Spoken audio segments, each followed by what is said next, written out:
இன்று அவருடைய சத்தம். எழுதியவர் சகோதரர் சஹரியா பூனன் அவர்கள். நாள் நவம்பர் 18. நம் தேவைகளுக்கு தேவனையே விசுவாசித்திட வேண்டும்.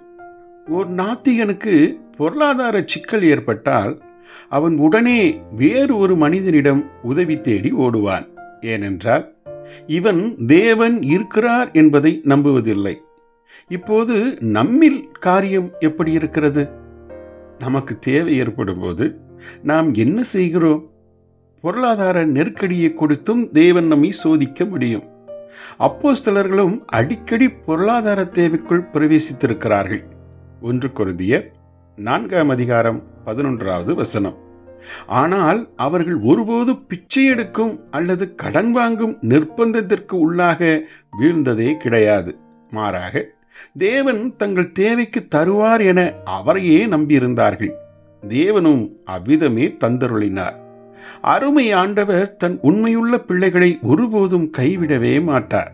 அவசியமானால் தன் தாசன் எலியாவை போஷித்தது போல காகங்களைக் கொண்டும் எப்படியாவது போஷித்து விடுவார். இஸ்ரவேலர்கள் உதவி நாடி எகிப்துக்கு திரும்பிய போது அவர்களுக்கு துன்பமே எஞ்சியது. தேவனோ அவர்கள் தன் பக்கம் திரும்ப வேண்டும் என்றே விரும்பினார். நம் பொருளாதார தேவைக்காக தேவனிடம் மாத்திரமே ஓடி விசுவாசித்து ஜெபித்திருக்கிறோமா? அல்லது அந்த நாத்திகனை போல நடந்து கொள்கிறோமா?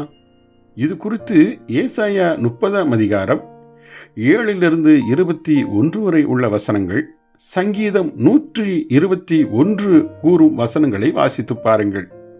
நம்மை மற்ற விசுவாசிகளோடு மதியினமாய் ஒப்பிட்டு பார்க்காமல் தேவன் நமக்கு மகிழ்வுடன் கொடுத்ததை கொண்டு போதுமென்ற மனதுடன் வாழ கற்றுக்கொள்ளும் போதுதான் நான் உன்னை விட்டு விலகுவதும் இல்லை, உன்னை கைவிடுவதும் இல்லை என தேவன் உரைத்த வாக்குத்தத்தம் நம்மில் நிஜமாய் மாறிட முடியும்.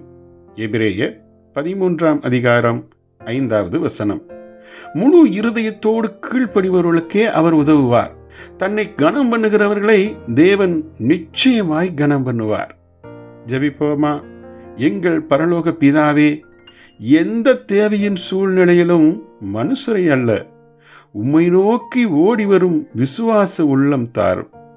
இயேசுவின் நாமத்தில் ஆமேன்.